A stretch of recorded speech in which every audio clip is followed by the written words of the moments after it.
Gazze bizi ayılttı. Gazze yüzlerdeki maskeleri düşürdü. Safları ayırdı. Safları ayırdı. Gazze yüzdeki maskeleri düşürdü. Mehmetleri ayırdı. Derdi ki yüzde dost, özde düşman, dilde Müslüman, kalpte şeytan olandan bıktım.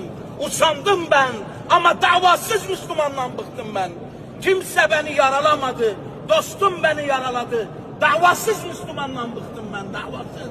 Müslüman davanın ne olduğunu bilmiyor. Dava. Dava için can verilir, dava için ev verilir, dava için çocuk verilir. Dava için Resulullah'ın davasıdır bu dava. Mescid-i Aksa bize Resulullah'ın amanetidir. Peygamberin amanetidir. Buna karşı söyleyecek kimsenin bir şeysi var mıdır? Çok az bir grup vardır, savaşacaktır diye Resulullah sallallahu aleyhi ve sellem. Bunlardır. Allah bize bunlara yardım edelim. Gücümüzle yardım edelim. Dilimizle yardım edelim. Gövdemizle yardım edelim ki bunlara yardım edelim ki Allah da bize yardım etsin.